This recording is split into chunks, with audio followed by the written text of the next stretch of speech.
Perhaps I could pour you some. I bid you welcome, Mr. Hart.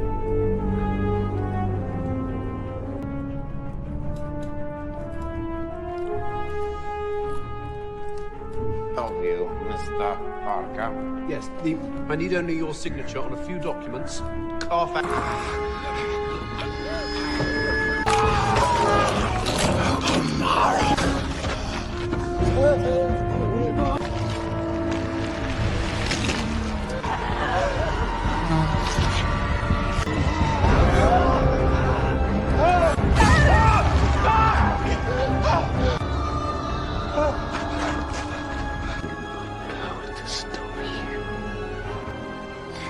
That's my job.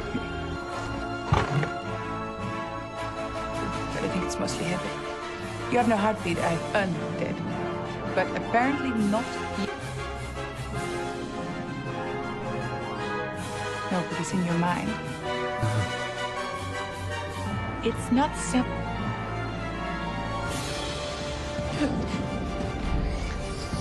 No, you don't! Or are you too afraid to step forward?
Hello everyone, and welcome to the Ali Sprotus channel.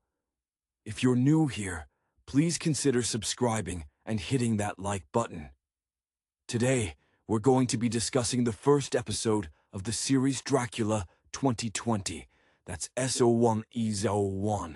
The air in the cramped London flat crackles with a familiar tension, the kind that settles over a place where ambition and desperation constantly wrestle for dominance. We find ourselves immediately immersed in the cutthroat world of modern journalism, a landscape as unforgiving as any Gothic castle. Jonathan Harker, a bright but clearly frayed young man, is attempting to navigate the treacherous waters of publishing. He's pitching a story, something big, something sensational, likely fueled by the desperate need to prove himself in a business that chews up and spits out hopefuls daily.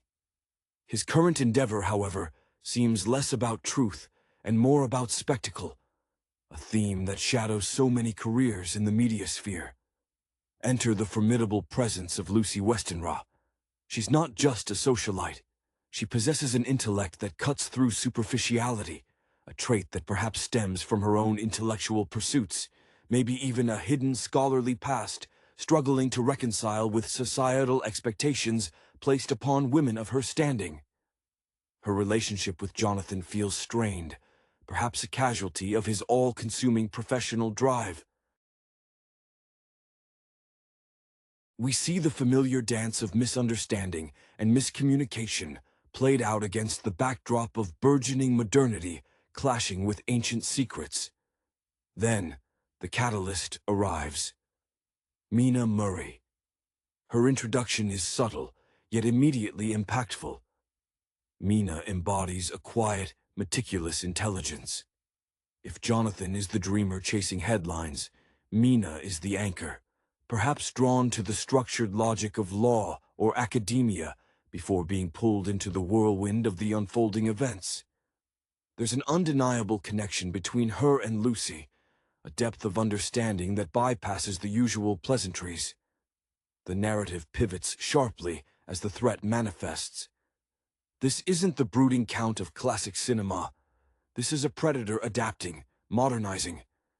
The initial intrusions feel almost like corporate espionage or a targeted hostile takeover, mirroring the relentless pressure of the business world Jonathan inhabits. We see flickers of the supernatural bleeding into the mundane reality of expensive offices and late-night work sessions. The early signs of corruption are subtle: a sudden decline in health, an inexplicable draining of vitality, echoing the way ambition can slowly consume one's spirit in the pursuit of success. Lucy, initially vibrant, begins to show the strain, her energy siphoned away, much like a promising career derailed by unseen forces. The mystery deepens, dragging Jonathan further away from his journalistic ideals and into a darker, more visceral reality. His investigation, initially professional, becomes deeply personal, driven by the fear of losing those he cares about. The story hints at an ancient evil, not merely resurrected, but perhaps rebranded for the 21st century, leveraging contemporary vulnerabilities, financial pressures, emotional isolation as its new hunting grounds. The film sets the stage not just for a battle against a monster, but a struggle against a pervasive, insidious influence capable of masquerading as success itself. The opening episode leaves us unsettled, realizing that the monsters aren't hiding in crypts. They are lurking in the very boardrooms and dimly lit newsrooms where people seek power. The claustrophobic feeling of that London flat is more than just spatial. It reflects the moral tightrope Jonathan is walking. His desperation for that career-making scoop is palpable, a hunger that suggests he's been passed over too many times. Perhaps his early promise overshadowed by more ruthless colleagues who understood the art of the necessary compromise. You can almost picture him in his past, bright-eyed, fresh out of university, maybe dreaming of investigative reports that changed the world, only to find himself churning out clickbait to pay the rent. Lucy, radiating a restrained elegance, carries the burden of expectation. Her poise suggests a background steeped in propriety, yet her sharp observations hint at an inner life far richer and perhaps more rebellious than her outward presentation allows. One senses a frustrated desire to contribute meaningfully beyond the social circuit. Perhaps she has studied history or philosophy, fields deemed unsuitable for a woman of her class, forced to channel that intellectual energy into managing her social standing. Her interactions with Jonathan are laced with a subtle disappointment, a silent accusation that he is choosing the fleeting glory of the spotlight over the steady light of their shared future. Mina enters the narrative not with a flourish, but with the quiet competence of someone who sees patterns others miss. She is the necessary counterpoint to Jonathan's impulsive energy. If Mina were to pursue a career, one could easily imagine her excelling in archival research or perhaps the intricate logistics of international law, where attention to minute detail is paramount. Her bond with Lucy feels instantaneous and profound, a recognition between two souls who understand the performance required by polite society and the quiet intelligence that exists beneath the surface. This connection serves as a crucial grounding point as the chaos begins to swirl. The manifestation of the ancient entity, disguised as a modern venture, is chilling precisely because it borrows the language of success. The initial disturbances aren't blood spatters in a graveyard. They are subtle manipulations in contracts, the sudden acquisition of valuable assets, or perhaps the silencing of inconvenient truths within the media conglomerate that employs Jonathan. This modernization of evil suggests a commentary on contemporary capitalism, the idea that the relentless pursuit of growth, devoid of ethics, is itself a vampiric act, draining the lifeblood from the community and the individual's spirit. Lucy's decline is particularly tragic because it mirrors the slow erosion of hope. Her initial fatigue is dismissed as stress, the usual narrative used to explain away the casualties of a relentless work ethic. But the true horror lies in the draining of her essence, the fading of that sharp inner light. It is not just her physical health suffering, it is her very will, her capacity for joy and engagement, being hollowed out to fuel some unseen consuming machine. Jonathan witnesses this, perhaps recognizing in her suffering the potential fate of his own soul if he continues down his current path. His descent into actively investigating the darkness is spurred by a furious sense of helplessness, the realization that the tools of journalism, exposing facts, are inadequate against an enemy that operates in the shadows of rumor, influence, and corporate secrecy. The episode establishes a deeply unsettling premise. The old world's darkness has simply learned how to wear a designer suit and carry a top-tier smartphone. The atmosphere surrounding Jonathan is thick with the scent of stale coffee and the underlying anxiety of a man perpetually looking over his shoulder. His ambition, once a clean, bright fire, now seems tainted, smudged by the compromises he's clearly made to stay afloat in London's publishing trenches. One can almost see the ghost of the idealistic young reporter he once was, the one who genuinely believed in the power of the printed word to hold institutions accountable, now frantically trading that idealism for clicks and relevance. His relationship with Lucy, viewed through the lens of his escalating professional desperation, appears less like a partnership and more like a sanctuary he's too busy neglecting. Lucy Westenra, meanwhile, embodies the agonizing beauty of potential stifled by circumstance. Her restraint is not weakness, it is a carefully curated defense mechanism.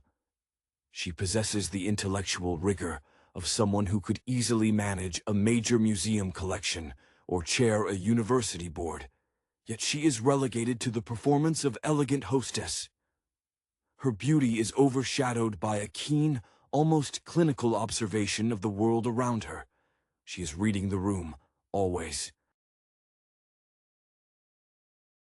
When Jonathan speaks of his latest scoop, her gaze isn't just loving, it's assessing the viability, the long-term impact, and perhaps already tallying the inevitable personal cost of his pursuit. Mina's arrival acts as an immediate recalibration for the emotional stakes. She possesses a quiet authority that eclipses the nervous energy of the others. Her efficiency suggests a mind perfectly suited to organization, perhaps a failed attempt at a legal career where the minutiae of the law demanded a dedication she couldn't find in the more frivolous societal roles assigned to her gender. She sees the frayed edges of Jonathan's life, the unanswered emails, the missed appointments, and rather than judging, she begins the subtle, almost unconscious process of repairing the damage. Her bond with Lucy is rooted in mutual recognition. They are the silent partners in a world run by loud, often incompetent men. The horror introduced is insidious because it mirrors the very structures these characters are trying to master. The Count isn't just draining blood, he is draining capital, opportunity, and focus. When the mysterious entity begins its work, it manifests as aggressive networking, impossible deals closing overnight, and a sudden, suffocating monopoly on influence. This is the ultimate modern terror, the fear that true success is not earned through merit, but is bestowed by unseen predatory connections. Jonathan, realizing his journalistic methods are useless against an enemy that owns the narrative, experiences a profound crisis of faith in his chosen profession. Lucy's deterioration is perhaps the most devastating element. It's not just physical fatigue, it's the leaching of her very personality. The sharpness leaves her eyes, replaced by a hazy dependence. It's the perfect allegory for burnout taken to a lethal extreme. The modern corporate casualty whose life force is consumed by an insatiable machine. Jonathan's fear transforms into a desperate, almost primal need to protect the few authentic connections he has left, forcing him to step outside the comfortable, well-lit world of reporting into the murky, analog darkness where true power resides.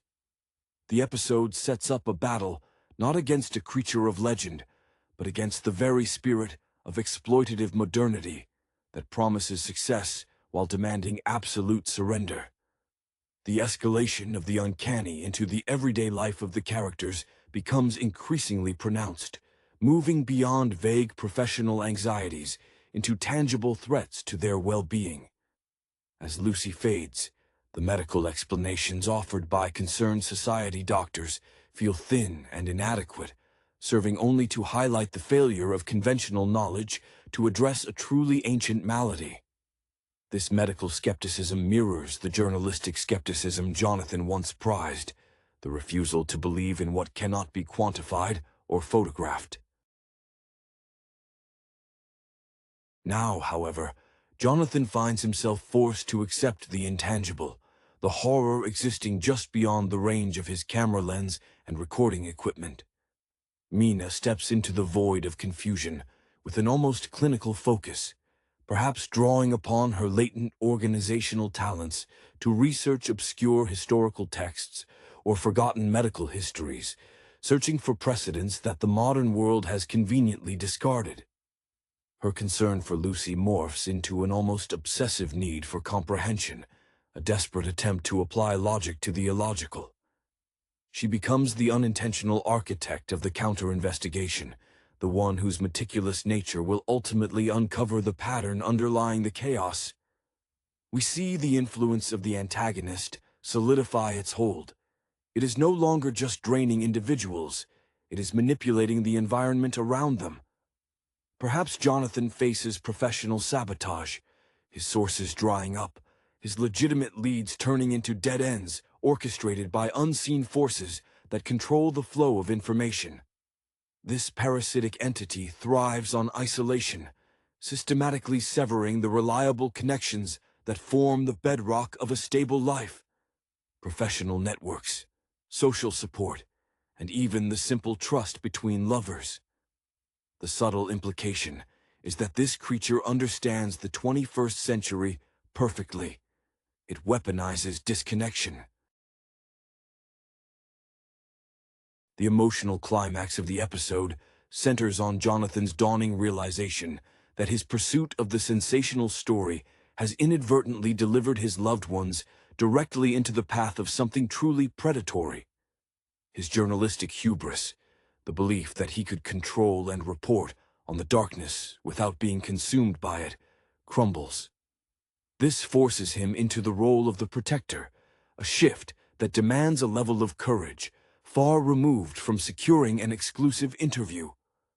The darkness clinging to the edges of their modern London lives is revealed not as a temporary setback, but as an existential siege, one where the only defense might lie in reclaiming an older, perhaps more intuitive form of wisdom that Mina and Lucy instinctively possess.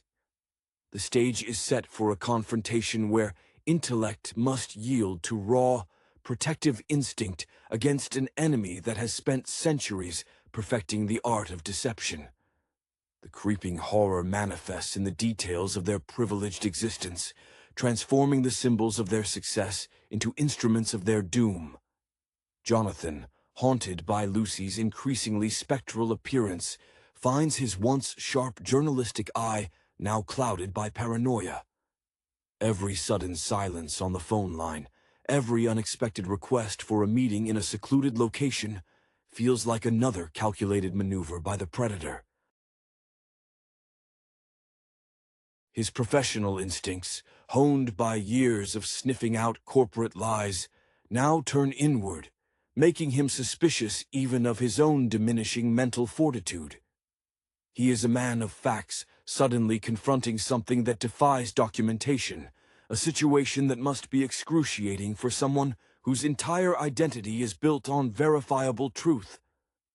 Lucy's transformation is agonizing to watch because it strips away her societal armor layer by layer. Her former elegance now appears brittle, her skin acquiring an unnatural pallor that no amount of expensive Parisian powder can conceal. The subtle hints of intellectual dissatisfaction we once perceived are gone, replaced by a vacant compliance. It is as if the energy required to maintain her facade, the witty small talk, the careful cultivation of connections, has been entirely repurposed to sustain her unseen tormentor. One imagines Lucy, in her healthier days, fiercely debating complex political theories. Now, her world has shrunk to the confines of her sickbed, a chilling metaphor for the silencing of female intellect in high society. Mina, observing this deterioration from the periphery of Jonathan's frantic movements, begins to act with the focused intensity of a detective uncovering a vast conspiracy. Her research likely takes her down rabbit holes of occult history, perhaps initially under the guise of researching strange contemporary medical anomalies. This pursuit is not driven by sensationalism, but by a deep, almost familial loyalty to Lucy. Mina understands the systems of power intimately, not as a participant like Jonathan or Lucy, but as an acute observer. She realizes that the modern vampire doesn't need to break down the door. He simply needs to alter the building codes, redirect the utility lines, and cut off the communication channels. The antagonist's continued influence is characterized by an unsettling smoothness. There are no clumsy attempts at coercion. Instead, there are meticulously timed opportunities that Jonathan finds himself unable to grasp, and unexpected donations or investments that shield the culprit from any financial scrutiny. This level of control suggests a figure not just wealthy, but possessing generational knowledge of leveraging societal weak points, the very architecture of modern commerce and reputation management. Jonathan's failure to secure his own position, ironically, makes him an easier target, as he loses the professional standing that might have offered him protection or credibility when he finally tries to shout the truth from the rooftops. The episode concludes with the unsettling certainty that the old myths have indeed adapted, trading bats and fog for mergers and acquisitions, making them far more terrifying because they are already inside the gates, running the infrastructure. The shared trauma begins to forge an unlikely, desperate alliance between the three central figures, pushing them past the superficial boundaries of their social circles. Jonathan, realizing his journalistic toolkit is utterly useless against this enemy that controls the narrative from the top down, must rely on the intuitive brilliance of Mina and the grounded, though weakening, presence of Lucy. His initial attempts to alert authorities or his editors are met with polite skepticism, the institutional apparatus itself seemingly inoculated against the unbelievable truths he presents. This failure drives a wedge not only between him and the world, but also deepens the rift with Lucy, as his panic contrasts sharply with her frightening passivity. Lucy's condition serves as the visual proof of the abstract corruption infecting their lives. When she is momentarily lucid, Her fragmented recollections suggest moments of intense, almost ecstatic violation, followed by crushing fatigue. She is no longer just ill. She is being used, her vitality converted into some unseen resource that fuels the antagonist's rising power. One can sense the memory of a life she will never live, the sharp laughter, the intellectual sparring being extinguished, a stark reminder that the cost of engagement in this predatory world is often one's own self. Mina, the reluctant analyst, is now fully engaged in an unofficial investigation that operates outside all official channels. Her quiet tenacity likely leads her to cross-reference the times of Lucy's worst episodes with obscure historical records, or perhaps even financial disclosures. Searching for the digital or paper trail the ancient evil must inevitably leave behind in this modern age. She becomes the keeper of the truth when Jonathan can no longer trust his own senses, and Lucy can no longer articulate hers. This shift in roles, the journalist becoming the unstable witness, the intellectual society woman becoming the logistical researcher, underscores the show's central thesis. Survival demands abandoning professional silos. The antagonist, meanwhile, operates with increasing boldness, comfortable in the knowledge that his modern camouflage is impenetrable. He doesn't just seek victims, he seeks leverage. The slow consumption of Lucy is likely a demonstration, a warning sent to Jonathan, or perhaps an investment in securing a powerful social tether to the rest of the group. The narrative suggests that the Count's ultimate goal isn't just feeding, but complete systemic takeover, destroying the moral and emotional infrastructure of the protagonists so that their world falls neatly into his grasp. The closing moments of the episode leave the viewer with the chilling realization that every successful business transaction, every glowing newspaper review, might now be stained with the hidden price paid by someone like Lucy. The insidious nature of the threat forces Jonathan to confront the very foundations of his career, recognizing that the truth, his life's commodity, is now the most easily manipulated asset. He might start revisiting old, discredited stories, perhaps files he discarded because they lacked the sensational proof needed for publication, now realizing that the unbelievable is precisely what is happening. This desperate backtracking into the archival shadows of his past work suggests a profound disillusionment with the present media landscape, where verifiable facts are secondary to profitable fiction. His paranoia is no longer a professional hazard, it is a survival mechanism. Lucy's fragile state elicits an almost maternal protectiveness from Mina, whose intellectual curiosity sharpens into focused urgency. Mina's ability to compartmentalize and process data becomes their primary weapon. If Lucy is the heart being drained, Mina is quickly becoming the cold, hard logic required to fight back. We might see Mina accessing restricted databases or old family letters, utilizing connections she previously kept hidden, perhaps familial ties to the aristocracy or academia that grant her access to closed-off knowledge.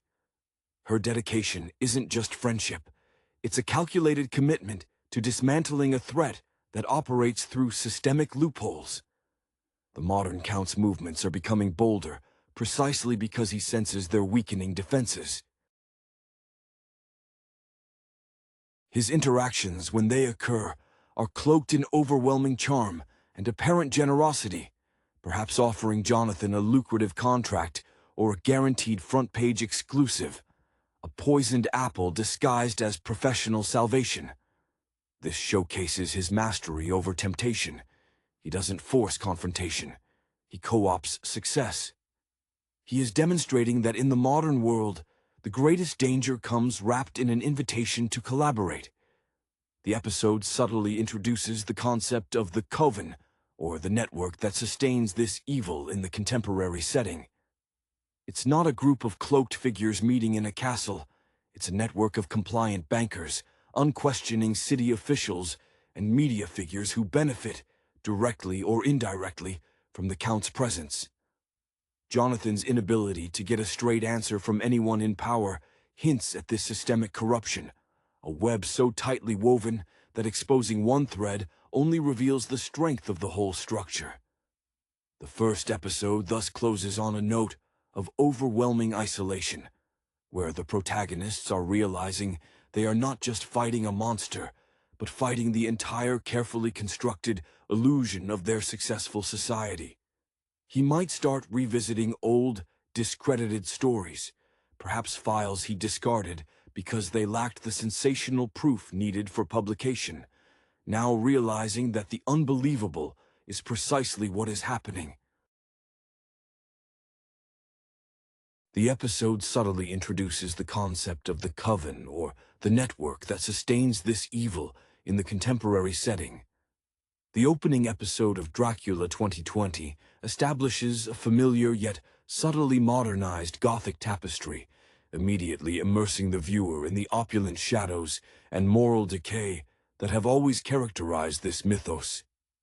The series appears to pivot on the psychological weight carried by its central figure, drawing heavily on established cinematic interpretations while attempting to carve out a distinct niche in the crowded landscape of vampire lore adaptations. The initial presentation of Dracula himself, perhaps reimagined for a contemporary audience, suggests a deep dive into the existential ennui of immortal aristocracy, forced to navigate the complexities of modern existence, a thematic echo found in certain late 20th century interpretations that focused on the vampire as a fallen angel rather than a mere monster.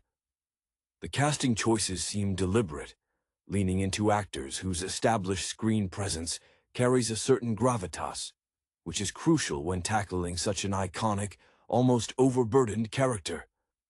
One can sense the influence of prior, more nuanced takes on the Count, perhaps drawing subtle inspiration from Gary Oldman's layered performance in Coppola's Vision, a commitment to the tragic dimension of eternal life, while simultaneously avoiding outright mimicry. This is a character who understands the performance required for survival, a master manipulator whose allure is inextricably linked to his danger. Visually, the episode leans heavily on atmospheric lighting and rich textures. The set design, clearly aiming for a sense of decaying grandeur, speaks volumes about the creature's longevity and detachment from the fleeting concerns of the mortal world. Details within the architecture suggest centuries of collected history, a visual manifestation of Dracula's burdensome memory. This commitment to mood over explicitness in the opening act suggests a slower burn narrative, prioritizing atmosphere and character study over immediate, visceral horror.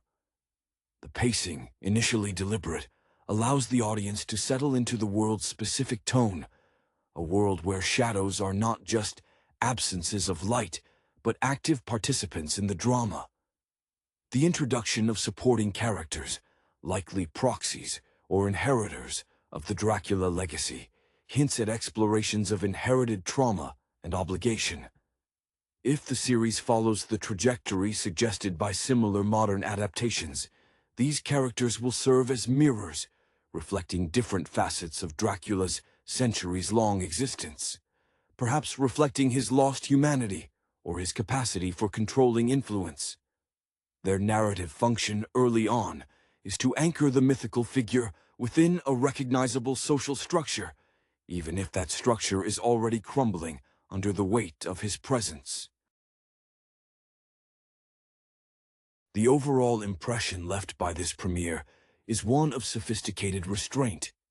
It acknowledges the necessary touchstones of the Dracula narrative, the seductive danger, the ancient power, the eternal alienation, but packages them in a production design that feels both timelessly Gothic and meticulously contemporary. The episode avoids cheap scares in favor of building a pervasive sense of dread, suggesting that the true horror of this iteration may lie not in the bite, but in the slow, seductive corruption of the soul it represents. The groundwork is laid for a narrative that examines how true power adapts, or fails to adapt, when the world it once dominated transforms around it.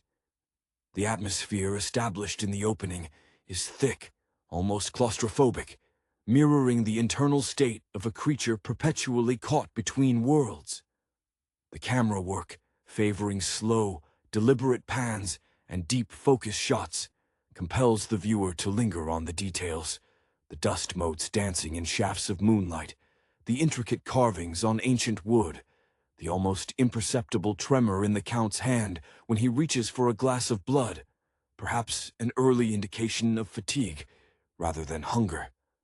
This fatigue, this weariness born of endless centuries, seems to be the central emotional current the performance is striving to convey. It's a far cry from the purely predatory vampires of earlier cinema. This Dracula feels burdened by his own existence, a grand tragedy played out against a backdrop of modern luxury. The visual language hints at Dracula's own aesthetic evolution. While the setting screams old-world aristocracy, perhaps a remodeled European estate repurposed for the 21st century, his personal presentation likely speaks to a studied awareness of current trends. If this is a character who spends decades in hibernation only to emerge and assess the shifting cultural landscape, his modern guise would be a calculated mask, a superior form of camouflage. The tension arises precisely from this juxtaposition. An ancient predator forced to wear the guise of contemporary sophistication, knowing that true immersion is impossible. He can mimic, he cannot belong. The emotional subtext suggests a profound loneliness, an isolation that transcends mere physical separation. This loneliness fuels the necessity of his manipulative relationships. The supporting players introduced are not just victims or followers. They are necessary anchors, objects through which he can momentarily experience the vibrancy and immediacy of human life he has long since shed. Their fear, their devotion, or their intellectual challenge, whatever emotion he elicits, is a fleeting reminder of what it is like to feel anything genuinely, rather than simply observe or orchestrate feeling. This ties into the career trajectories often associated with actors playing such heavy, emotionally remote roles. They excel at conveying interiority through minimal external expression, making every flicker of the eye or slight shift in posture carry immense narrative weight. The decision to set the initial conflict within a framework that seems both historical and immediately relevant suggests the creators are interested in the continuity of evil, how foundational sins echo through time. If the narrative touches upon the historical context of Dracula's origin, perhaps a nod to the historical Vlad the Impaler or his literary genesis, it would be less about historical accuracy and more about framing the character's inherent brutality as a constant, regardless of societal shifts. The emotion here is less terror and more a chilling sense of inevitability. The darkness always finds a new form to inhabit, a new guise to wear when the old one grows dusty.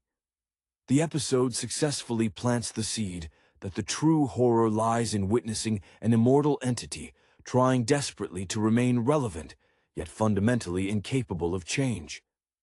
The costume design, when glimpsed, is likely a masterclass in subtle signaling. Instead of the obvious, heavy velvet capes often associated with the character, we might anticipate impeccably tailored modern attire, charcoal grays, deep navy blues, fabrics that move silently and absorb light, enhancing the vampire's already inherent ability to blend into the periphery. This sartorial choice reflects a deeper character trait. The modern Dracula is less concerned with theatrical pronouncements and more with absolute, unseen control. He understands that in the age of instant information, overt displays of power attract unwanted scrutiny. His power must be exercised through influence, finance, or whispers, rather than open confrontation, echoing the shift in real-world power structures from visible monarchy to intangible corporate or technological dominance. Emotionally, the episode seems to be exploring the tragedy of arrested development. Immortality, in this telling, is not a superpower, but a curse that freezes the emotional core at the point of transformation. If his character arc mirrors that of actors who often play figures of immense, suppressed rage, performers who must constantly calibrate their outward calm against an internal hurricane, then every interaction is a delicate balancing act.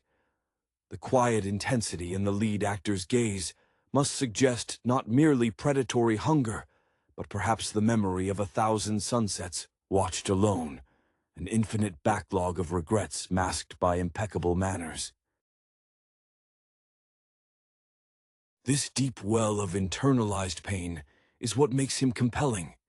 He is a monument to failed self-control, forever seeking external stimuli to confirm his own continued existence. The score, too, plays a crucial role in amplifying this emotional landscape. It's probably less reliant on full orchestral bombast and more focused on low, resonant string work or electronic textures that create dissonance beneath otherwise classical motifs. This auditory juxtaposition mirrors the thematic clash, ancient evil encountering 21st century anxiety. When the character moves, the silence around him should feel unnatural, an indication that the natural flow of sound and life has been subtly diverted by his mere presence. This technique draws on inspirations from psychological thrillers, where sound design dictates the audience's sense of unease, suggesting that the true danger is not what you hear, but what the environment suppresses when Dracula is near. The introduction of any human counterpart, perhaps a loyal retainer or a new, unwilling protege, will serve to highlight Dracula's terrifying capacity for selective empathy. He might display genuine, albeit sterile, affection for an object or an idea, only to discard a person without a second thought when their utility expires. This cold calculus is the essence of his survival mechanism. The episode is setting up a philosophical debate within the horror framework. Is eternal life sustainable if it requires the constant sacrifice of authentic connection? The early scenes suggest the answer is yes, but at the devastating cost of ever truly living again. The beauty of the decay is alluring, but the underlying structure is brittle, waiting for the right moment of existential pressure to finally crumble. The narrative focus in the initial episode clearly steers away from the rustic, supernatural horror of the Carpathian Mountains, instead anchoring itself firmly in a contemporary urban or high society setting where anonymity breeds opportunity. This shift in geography mandates a re-evaluation of the vampire's hunting grounds and methods. No longer is secrecy reliant on impenetrable fog or remote castles. Instead, it depends on obfuscation through wealth, influence, and the sheer noise of modern life. The setting becomes a character itself, a glittering, indifferent metropolis that swallows secrets whole. This mirrors the career challenges faced by actors stepping into iconic roles. They must navigate established expectations while finding pockets of unexplored territory. For this Dracula, the exploration is geographical and sociological. He is mastering the algorithms of modern influence as expertly as he once mastered the terrain of the undead. The emotional register deepens when considering the source of his ongoing motivation. If the series is seeking longevity, it requires more than just the need to feed. It requires a central, driving obsession that transcends mere survival. Perhaps the premiere hints at a specific past trauma or a long-lost love, an Achilles heel that contemporary villains invariably possess. This vulnerability, carefully concealed beneath layers of aristocratic disdain, is what makes the performance engaging. The actor must communicate the sense of agonizing nostalgia, the memory of sunlight, the warmth of a human touch, as a constant, low-grade torture. This internalized conflict prevents the character from becoming a one-note villain. He is a self-made prison, and his immortality is the sentence. Furthermore, the presentation of the supernatural elements, when they appear, must be handled with extreme precision.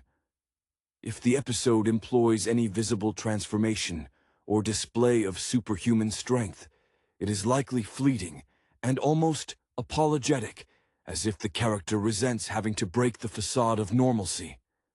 Inspiration from modern science fiction or psychological thrillers, rather than pure fantasy, might guide these moments. The blurring of lines between mental breakdown and genuine supernatural ability is crucial. Is the sudden cessation of sound around him due to true power, or is it a manifestation of his own psychological detachment from the sensory overload of the modern world? This ambiguity sustains dramatic tension and forces the audience to question the reality presented, a technique favored in prestige television that values cerebral engagement over straightforward scares. The episode, in its measured unveiling, suggests a commitment to examining the cost of playing God over an extended period, a theme that resonates deeply with actors who portray figures burdened by immense, unearned authority. The very concept of the coterie surrounding Dracula, if one is established early on, promises to be a fascinating study in transactional loyalty. These are likely not the superstitious peasants of folklore, but high-functioning individuals, financiers, artists, political aides, drawn in by the irresistible gravity of absolute, unwavering power. Their allure is not simply physical seduction, but the promise of an immunity to the chaos that plagues the mortal plane. The performance required from these supporting actors is one of calibrated obsession. They must project belief in an entity that defies logic, often communicating devotion through subtle, almost imperceptible gestures of subservience, a lingering gaze, a readiness to anticipate a need before it is voiced. This dynamic reflects the nuanced performances seen in works dealing with cults or highly specialized, secretive corporate structures, where ideological commitment replaces conventional morality. Dracula's emotional architecture must possess extreme internal contradictions to sustain interest. On one hand, the veneer of the highly educated, supremely cultured individual, fluent in multiple languages, versed in forgotten arts, suggests a deep respect for civilization, albeit one he ironically helped shape and now judges. On the other hand, this cultured exterior must occasionally crack to reveal the sheer, uncaring brutality of his nature. These momentary fissures are critical. They are the emotional signposts indicating that the humanity he sometimes seems to mourn is purely performative, a convenient mask for the underlying, terrifyingly patient predator. The actor's task is to manage this oscillation, ensuring the audience is always off balance, unable to fully categorize him as either tragic, romantic, or pure monster. The visual emphasis on shadows and interiors suggests a preoccupation with privacy and control over narrative dissemination. In an age where every moment is potentially documented, Dracula's realm must be hermetically sealed, a pocket dimension where the rules of contemporary scrutiny do not apply. This translates into meticulous attention to the texture of darkness. Is it velvety, suffocating, or crisp and revealing? The choice impacts the viewer's subconscious perception of his threat level. If the shadows feel safe, it implies he is inviting intimacy. If they feel like quicksand, it signals a trap. The directorial inspiration likely borrows from moody noir aesthetics, using light not to illuminate, but to selectively hide, mirroring the way great stage actors use stagecraft to direct the audience's focus, ensuring only the intended information is received. The subtle introduction of a potential protagonist, perhaps a doctor or historian brought into his orbit, will serve as the audience surrogate, and their inherent optimism or ruthless pragmatism will be immediately tested. This character's career path or intellectual specialty will define the conflict. If they are a specialist in ancient texts, the battle will be one of deciphering history. If they are a specialist in psychology, the battle will be one of perception and manipulation. The very act of observing Dracula without succumbing to his influence becomes the narrative engine. The episode thus sets up a long game, where the first victory is not physical escape, but simply retaining one's own uncompromised sense of reality in the face of overwhelming immortal charisma. The overall tone is one of elegant suffocation, promising a season of psychological chess played on the highest possible stakes, the definition of humanity itself.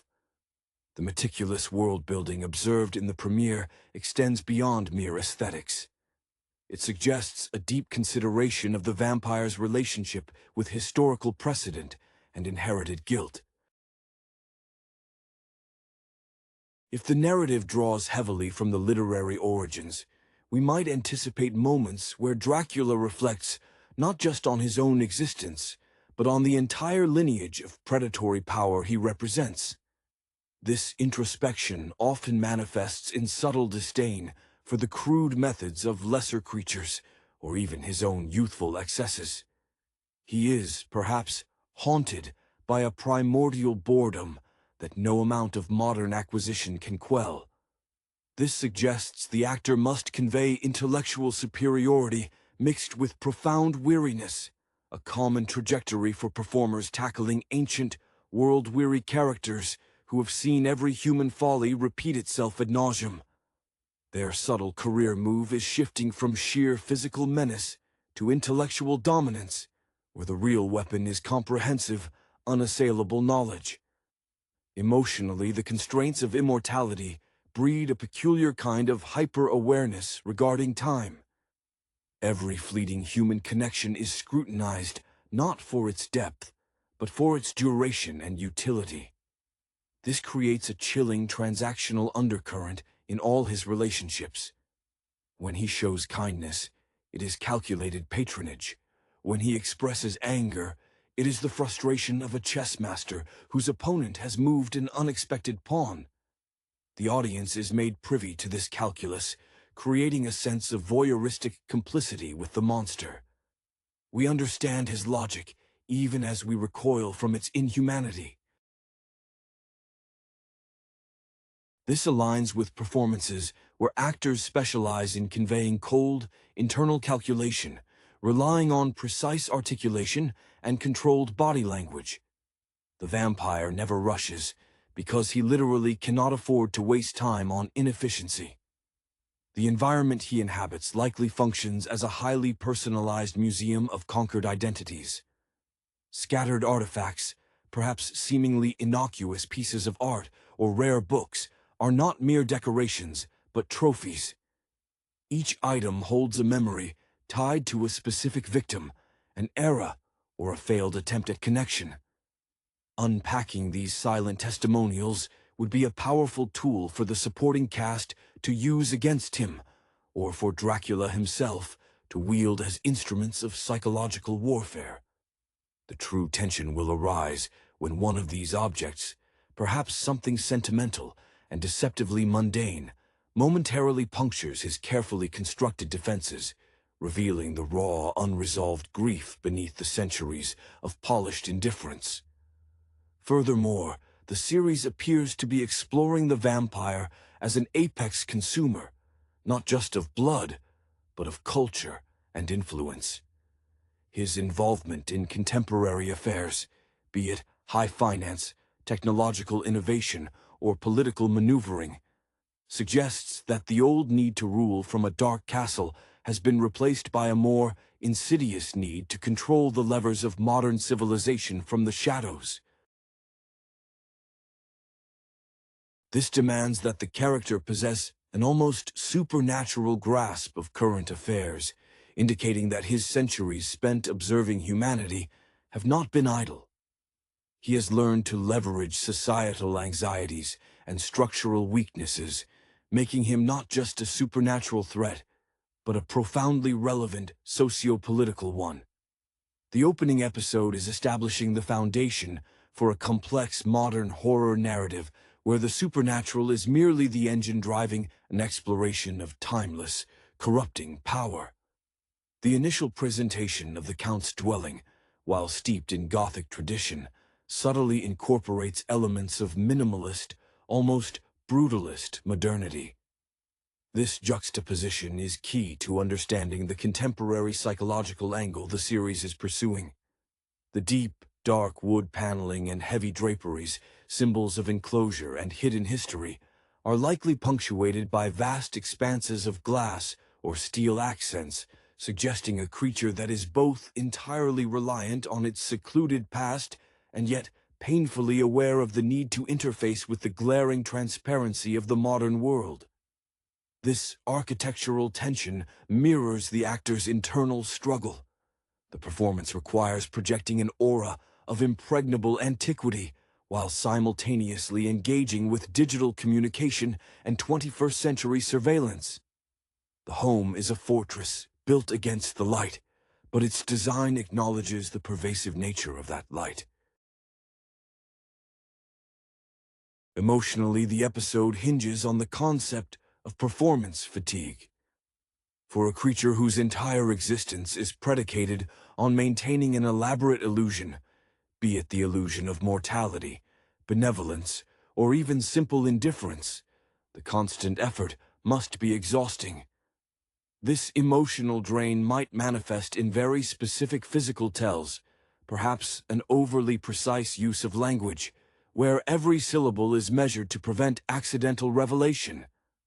Actors skilled in portraying highly intelligent, repressed figures often utilize this method. The voice is too smooth, the movements too deliberate, signaling a supreme effort to contain an underlying chaotic energy. The viewer is positioned to admire the skill of the deception, while simultaneously hoping for its collapse. The series' intelligence lies in making Dracula a critique of contemporary celebrity and elite culture. His need for followers and acolytes can be reinterpreted as the endless quest for validation common among those who command vast, often invisible, influence. These subordinates are not just sustenance providers. They are necessary witnesses to his continued relevance. If an actor draws inspiration from figures known for their overwhelming, sometimes cult-like, charisma in the public sphere, figures who manage to maintain adoration despite evident moral compromise, it imbues the Count with a terrifying, recognizable form of magnetism. He doesn't just demand obedience, he makes his subjects want to serve his eternal agenda. The thematic undercurrent regarding the passage of time and memory suggests that Dracula is battling entropy itself. His obsession might not be with a single lost love, but with the preservation of authentic, uncorrupted memory against the erosive effects of endless repetition. Every new environment, every new cohort of mortals, is a potential contamination of the pristine, tragic narrative he has constructed around himself. The first episode likely sets up a recurring motif where an external force, a piece of technology, a new philosophical idea, threatens to redefine his existence in a way he cannot control. This struggle against narrative obsolescence is perhaps the greatest horror he faces, a battle against becoming irrelevant, a shadow of a shadow in the annals of forgotten mythology. The restrained dread of the premiere promises a season dedicated to this subtle, yet profound, existential warfare. The initial scenes also introduce a compelling study in contrasts concerning Dracula's intellectual consumption. His library, presumably extensive and curated across epochs, would not only contain first editions of forgotten philosophies, but also digital archives reflecting an active engagement with contemporary theoretical physics or deep learning algorithms. This suggests that the Count views current human endeavor not as a threat, but as a series of predictable patterns he must master to maintain his advantage. The actor's interpretation of this intellectual engagement must be rooted in a detached amusement, the seasoned expert watching novices stumble upon principles he grasped centuries ago. This mirrors the dynamic often seen in veteran actors who effortlessly embody complexity, their mastery evident in the ease with which they navigate intricate dialogue or dense expository material without ever appearing strained. The difficulty is outsourced to the character, never the performer. The emotional palette of the premiere seems carefully limited to shades of icy control and simmering resentment. Any overt display of emotion, joy, pure rage, or panic would signify a loss of control, a vulnerability that the creature cannot afford in a digitally documented era. Resentment, in particular, likely forms a bedrock emotion. It is resentment toward mortality, toward the limitations of flesh he must mimic, and most intensely, resentment toward the relentless novelty of the human spirit, which perpetually reinvents itself even as he remains static. This simmering antipathy is what occasionally breaches the polished surface, perhaps during moments of casual cruelty where the mask slips, revealing the sheer, animalistic impatience underneath the velvet glove. The supporting characters, especially those who seem closest to him, are likely being tested not for loyalty, but for philosophical alignment. Are they nihilists who embrace the idea that morality is obsolete? Are they ambitious individuals willing to sacrifice their souls for influence? Their careers and motivations are the keys to Dracula's current strategy. If one follower is a celebrated but ethically compromised architect, Dracula is using them to build a physical fortress against scrutiny. If another is a brilliant but disillusioned political scientist, Dracula is using them to dismantle societal structures from within. The audience witnesses these individuals trade genuine achievement for immortal patronage, observing the slow, seductive process of their self-immolation.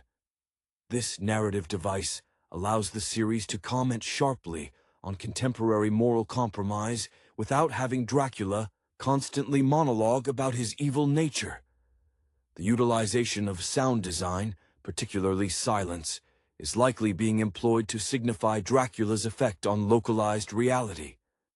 When he enters a room, the subtle muffling of ambient noise, the hum of electricity, the distant traffic, is a sonic indication of his parasitic nature.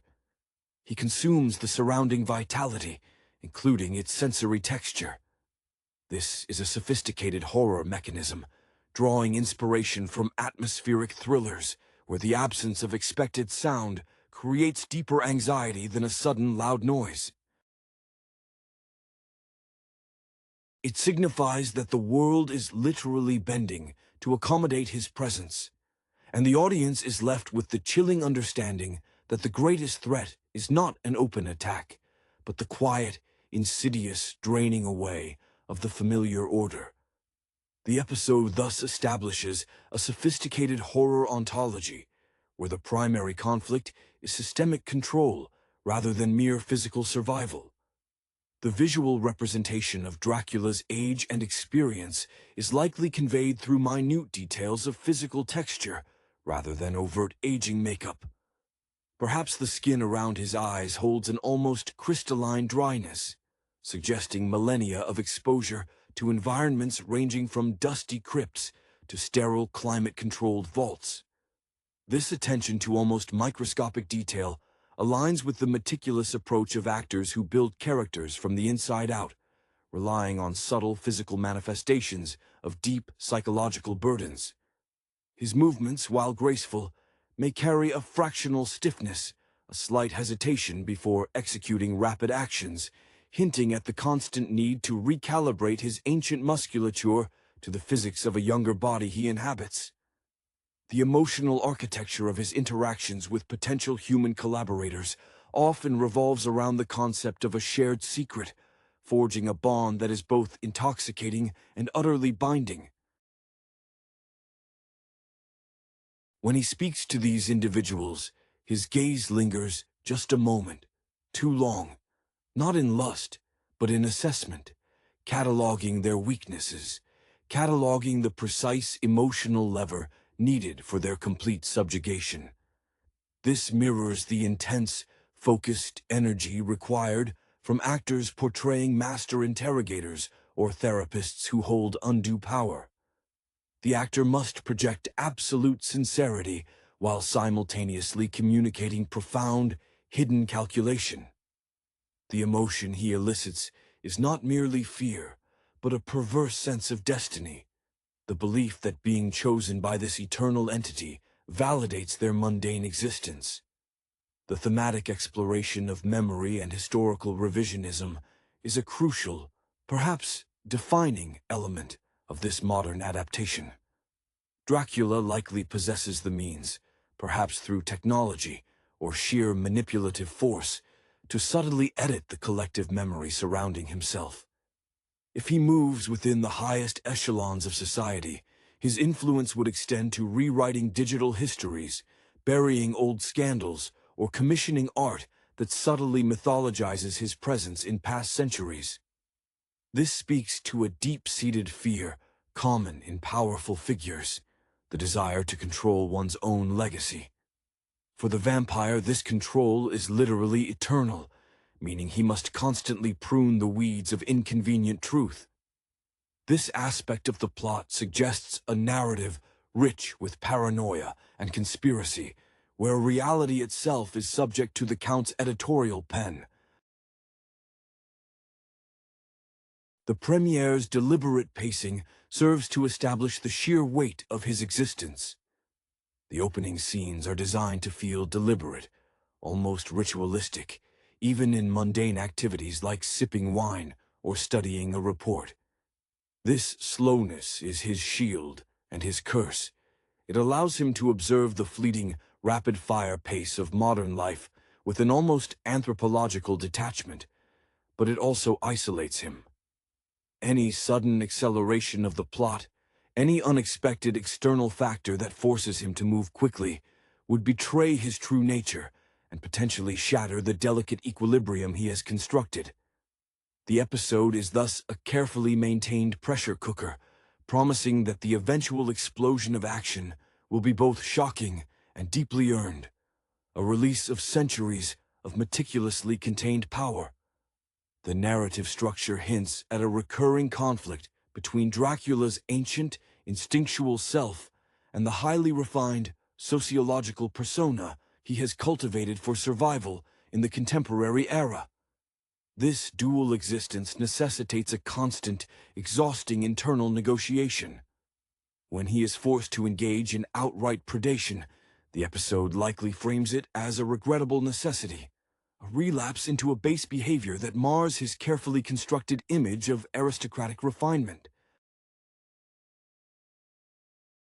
The visceral act of feeding, therefore, is probably sanitized visually, focusing instead on the emotional aftermath, the temporary rejuvenation, contrasting sharply with the profound self-loathing, or, perhaps more disturbingly, the utter blankness that follows the surge of vitality.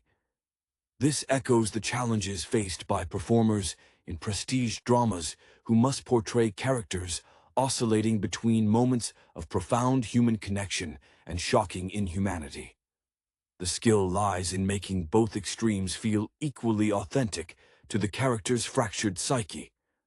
The subtle incorporation of modern technology into his operations suggests an evolution in his understanding of power dynamics. He no longer needs to command armies. He commands data flows.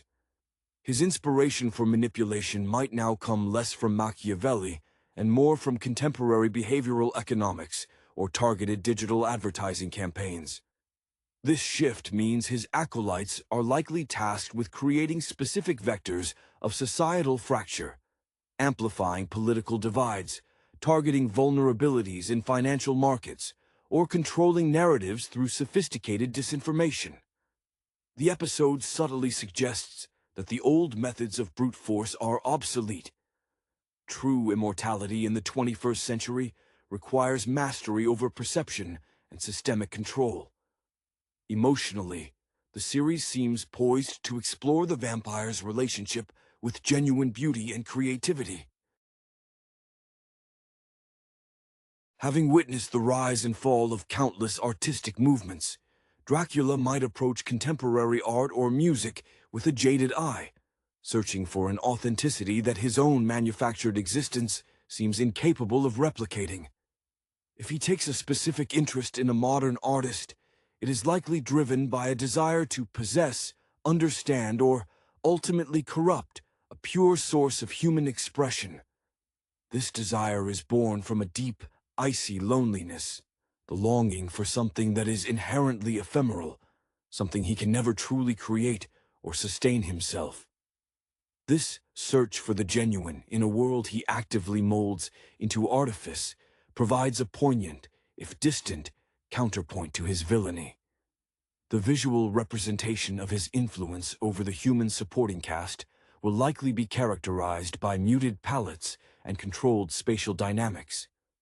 When Dracula is present, the human characters may appear physically smaller in the frame, their movements hesitant or overly eager, a visual shorthand for their diminished autonomy.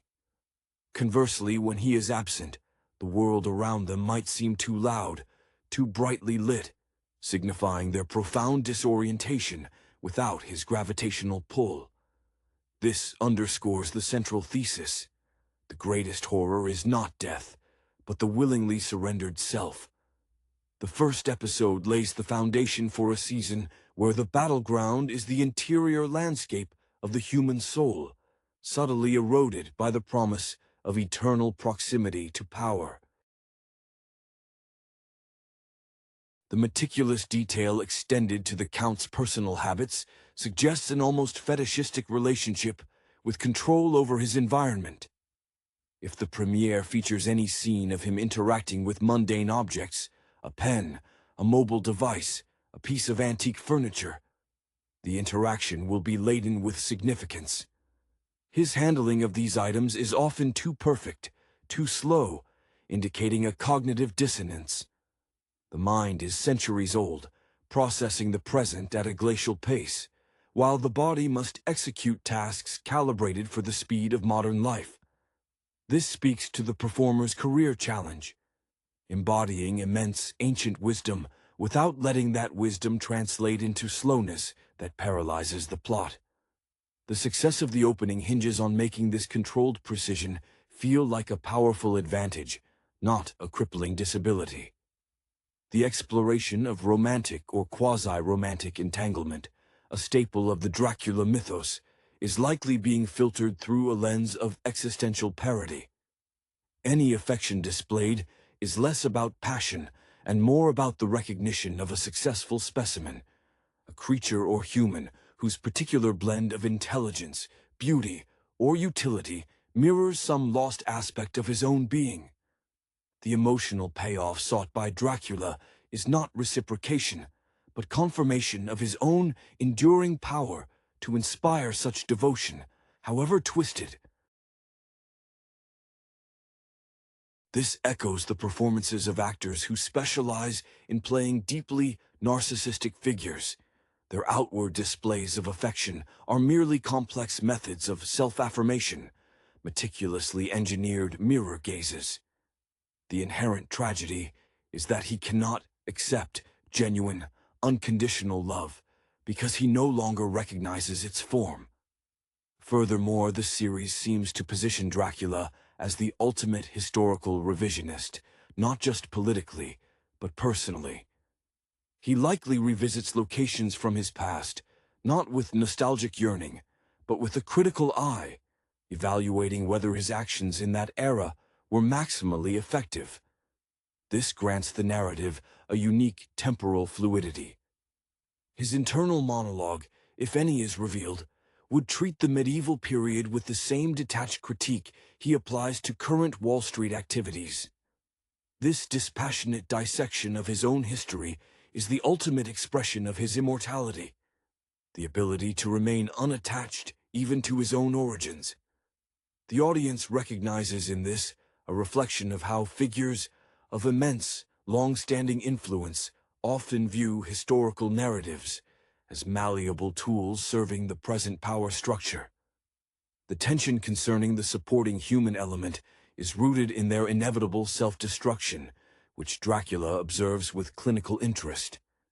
These followers are not merely tools, they are sacrificial offerings to the god of his own longevity. Their descent into moral compromise is the entertainment he consumes alongside the blood. The episode might deliberately contrast a devoted follower's initial idealism with their later, pragmatic cruelty, showcasing the corrosive nature of proximity to absolute darkness. This allows the narrative to comment indirectly on contemporary corporate culture or political servitude, where dedication to a powerful leader often necessitates the abandonment of personal ethical frameworks. The opening thus establishes a sophisticated horror, where the most terrifying element is the willing human complicity in one's own damnation, orchestrated by an immortal master strategist. The series is poised to delve into the Count's acute sensitivity to sensory overload, a hidden weakness amplified by the chaotic symphony of modern life. Where ancient forests offered predictable acoustic environments, the contemporary metropolis assaults him with 1,000 competing frequencies, the incessant drone of HVAC systems, the invisible web of Wi-Fi signals, the cacophony of digital notifications. This constant bombardment likely forces him into further isolation, preferring the controlled vacuum of his inner sanctum. When he is forced into the external world, the actor must convey this siege through micro-expressions, perhaps a barely perceptible clenching of the jaw, or the way his pupils momentarily contract against the glare of digital screens. This isn't mere sensory fatigue. It's an existential dissonance, where the world moves too fast and too loudly for his ancient, finely tuned perception, lending credence to his need to manipulate the flow of information and quiet the noise around him. Emotionally, the central, unacknowledged tragedy is the failure of his own transformation to confer true wisdom, only infinite repetition. This suggests that every carefully chosen modern possession, every assimilated cultural trend, is an attempt to construct a new, temporary framework for meaning that inevitably dissolves. When he interacts with a human who possesses genuine, uncomplicated passion, perhaps a young prodigy in an ephemeral field like generative AI or experimental music, Dracula doesn't covet their success. He envies the simplicity of their striving. The actor must communicate this envy as a cold, burning jealousy, the agonizing realization that his own eternity has rendered striving meaningless. He seeks to either absorb or destroy this purity precisely because it mocks his own infinite, directionless existence. The narrative's success will rely on establishing clear rules for his interactions with technology, which he likely views with cautious fascination. He understands its power as a vector for influence, but he must remain fundamentally outside its network to avoid being cataloged or traced, a ghost in the machine he seeks to control.